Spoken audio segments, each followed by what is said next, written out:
سمع و بصر نے تفہیم القرآن کی مکمل 6 جلدوں کی آڈیو سی ڈی تیار کی ہے۔ الاحقاف نام آیت نمبر 21 کے فقرے اذ انذر قومہ بالاحقاف سے ماخوذ ہے۔ زمانہ نزول ایک تاریخی واقعے سے متعین ہو جاتا ہے جس کا ذکر آیات 29 سے 32 میں آیا ہے۔ ان آیات میں جنوں کے آنے اور قرآن سن کر واپس جانے کا جو واقعہ بیان ہوا ہے وہ حدیث و سیرت کی متفقہ علیہ روایات کی روح سے اس وقت پیش آیا تھا جب نبی صلی اللہ علیہ وسلم طائف سے مکہ معظمہ کی طرف پلٹتے ہوئے نخلا کے مقام پر ٹھہرے تھے، اور تمام معتبر تاریخی روایات کے مطابق آپ کے طائف تشریف لے جانے کا واقعہ ہجرت سے 3 سال پہلے کا ہے۔ لہذا یہ متعین ہو جاتا ہے کہ یہ سورہ 10 نبوی کے آخر یا 11 نبوی کے ابتدائی زمانے میں نازل ہوئی۔ تاریخی پس منظر 10 نبوی حضور کی حیات طیبہ میں انتہائی سختی کا سال تھا۔ 3 برس سے قریش کے تمام قبیلوں نے مل کر بنی ہاشم اور مسلمانوں کا مکمل مقاطعہ کر رکھا تھا، اور حضور اپنے خاندان اور اپنے اصحاب کے ساتھ شیب ابی طالب میں محصور تھے۔ شیب ابی طالب مکہ معظمہ کے ایک محلے کا نام تھا جس میں بنی ہاشم رہا کرتے تھے۔ شیب عربی زبان میں گھاٹی کو کہتے ہیں چونکہ یہ محلہ کوہ ابو قبیس کی گھاٹیوں میں سے ایک گھاٹی پر واقع تھا، اور ابو طالب بنی ہاشم کے سردار تھے، اس لیے اسے شیب ابی طالب کہا جاتا تھا۔ مکہ معظمہ میں جو مکان آج مقامی روایات کے مطابق نبی صلی اللہ علیہ وسلم کے مقام پیدائش کی حیثیت سے معروف ہے، اسی کے قریب یہ گھاٹی واقع تھی۔ اب اسے شیب علی یا شیب بنی ہاشم کہتے ہیں۔ قریش کے لوگوں نے ہر طرف سے اس محلے کی ناکہ بندی کر رکھی تھی جس سے گزر کر کسی قسم کی رسد اندر نہ پہنچ سکتی تھی۔ صرف حج کے زمانے میں یہ محصورین نکل کر کچھ خریداری کر سکتے تھے، مگر ابو لہب جب بھی ان میں سے کسی کو بازار کی طرف یا کسی تجارتی قافلے کی طرف جاتے دیکھتا، پکار کر تاجروں سے کہہ دیتا کہ جو چیز یہ خریدنا چاہیں اس کی قیمت اتنی زیادہ بتاؤ کہ یہ نہ خرید سکیں، پھر وہ چیز میں تم سے خرید لوں گا اور تمہارا نقصان نہ ہونے دوں گا۔ متواتر 3 سال کے اس مقاطعے نے مسلمانوں اور بنی ہاشم کی کمر توڑ کر رکھ دی تھی، اور ان پر ایسے ایسے سخت وقت گزر گئے تھے جن میں بسا اوقات گھاس اور پتے کھانے کی نوبت آ جاتی تھی۔ خدا خدا کر کے یہ محاصرہ اس سال ٹوٹا ہی تھا کہ حضور کے چچا ابو طالب جو 10 سال سے آپ کے لیے ڈھال بنے ہوئے تھے وفات پا گئے، اور اس سانحے پر بمشکل 1 مہینہ گزرا تھا کہ آپ کی رفیقہ حیات حضرت خدیجہ بھی انتقال فرما گئیں، جن کی ذات آغاز نبوت سے لے کر اس وقت تک آپ کے لیے وجہ سکون و تسلی بنی رہی تھی۔ ان پے در پے صدموں اور تکلیفوں کی وجہ سے حضور اس سال کو عام الحزن یعنی رنج و غم کا سال فرمایا کرتے تھے۔ حضرت خدیجہ اور ابو طالب کے وفات کے بعد کفار مکہ نبی صلی اللہ علیہ وسلم کے مقابلے میں اور زیادہ دلیر ہو گئے، پہلے سے زیادہ آپ کو تنگ کرنے لگے، حتیٰ کہ آپ کا گھر سے باہر نکلنا بھی مشکل ہو گیا۔ اسی زمانے کا یہ واقعہ ابن حشام نے بیان کیا ہے کہ ایک روز قریش کے اوباشوں میں سے ایک شخص نے سرے بازار آپ کے سر پر مٹی پھینک دی۔ آخر کار آپ اس ارادے سے طائف تشریف لے گئے کہ بنی ثقیف کو اسلام کی طرف دعوت دیں، اور اگر وہ اسلام قبول نہ کریں تو انہیں کم از کم اس بات پر آمادہ کریں کہ وہ آپ کو اپنے ہاں چین سے بیٹھ کر کام کرنے کا موقع دے دیں۔ آپ کو اس وقت تک کوئی سواری میسر نہ تھی، مکہ سے طائف تک کا سارا سفر آپ نے پیدل طے کیا۔ بعض روایات کی روح سے آپ تنہا تشریف لے گئے تھے، اور بعض روایات کے مطابق آپ کے ساتھ صرف حضرت زید بن حارث تھے۔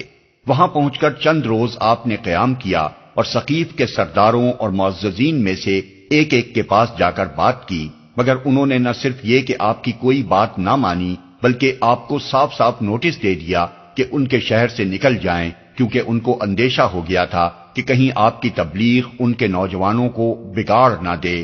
مجبوراً آپ کو طائف چھوڑ دینا پڑا۔ جب آپ وہاں سے نکلنے لگے تو ثقیف کے سرداروں نے اپنے ہاں کے لفنگوں کو آپ کے پیچھے لگا دیا۔ وہ راستے کے دونوں طرف دور تک آپ پر آوازیں کستے، گالیاں دیتے اور پتھر مارتے چلے گئے، یہاں تک کہ آپ زخموں سے چور ہو گئے اور آپ کی جوتیاں خون سے بھر گئیں۔ اس حالت میں آپ طائف کے باہر ایک باغ کی دیوار کے سائے میں بیٹھ گئے اور اپنے رب سے عرض کیا، خدا بندہ میں تیرے ہی حضور اپنی بے بسی و بے چارگی اور لوگوں کی نگاہ میں اپنی بے قدری کا شکوہ کرتا ہوں۔ اے ارحم الراحمین، تو سارے ہی کمزوروں کا رب ہے اور میرا رب بھی تو ہی ہے۔ مجھے کس کے حوالے کر رہا ہے؟ کیا کسی بیگانے کے حوالے جو مجھ سے درستی کے ساتھ پیش آئے، یا کسی دشمن کے حوالے جو مجھ پر قابو پا لے؟ اگر تو مجھ سے ناراض نہیں ہے تو مجھے کسی مصیبت کی پرواہ نہیں، مگر تیری طرف سے عافیت مجھے نصیب ہو جائے تو اس میں میرے لیے زیادہ کشادگی ہے۔ میں پناہ مانگتا ہوں تیری ذات کے اس نور کی جو اندھیرے میں اجالا اور دنیا اور آخرت کے معاملات کو درست کرتا ہے۔ مجھے اس سے بچا لے کہ تیرا غضب مجھ پر نازل ہو یا میں تیرے عتاب کا مستحق ہو جاؤں۔ تیری مرضی پر راضی ہوں یہاں تک کہ تو مجھ سے راضی ہو جائے۔ کوئی زور اور طاقت تیرے بغیر نہیں۔ دل شکستہ و غمگین پلٹ کر جب آپ ترن المنازل کے قریب پہنچے تو محسوس ہوا کہ آسمان پر ایک بادل سا چھایا ہوا ہے۔ نظر اٹھا کر دیکھا تو جبرائیل علیہ السلام سامنے تھے۔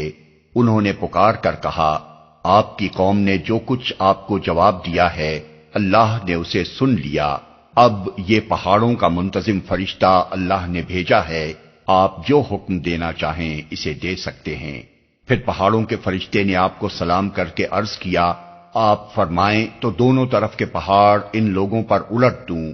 آپ نے جواب دیا، نہیں، بلکہ میں امید رکھتا ہوں کہ اللہ ان کی نسل سے وہ لوگ پیدا کرے گا جو اللہ وحدہ لا شریک کی بندگی کریں گے۔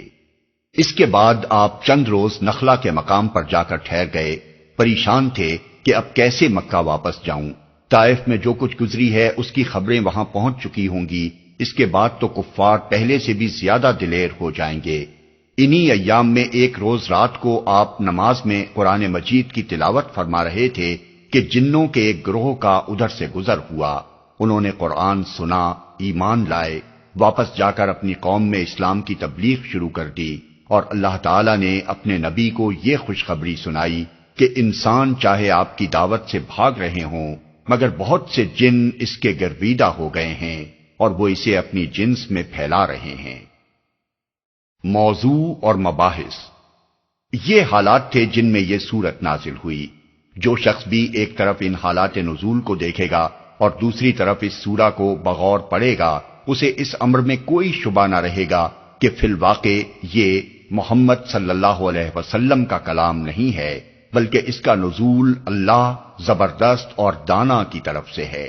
اس لیے کہ اول سے آخر تک پوری سورہ میں کہیں ان انسانی جذبات و تاثرات کا ایک ادنا شائبہ تک نہیں پایا جاتا جو ان حالات سے گزرنے والے انسان کے اندر فطری طور پر پیدا ہوتے ہیں۔ اگر یہ محمد صلی اللہ علیہ وسلم کا کلام ہوتا جنہیں پے در پے صدمات اور مصائب کے بے پناہ ہجوم اور طائف کے تازہ ترین چرکے نے خستہ حالی کی انتہا کو پہنچا دیا تھا، تو اس سورہ میں کہیں تو ان کیفیات کا عکس نظر آتا جو اس وقت آپ کے دل پر گزر رہی تھی۔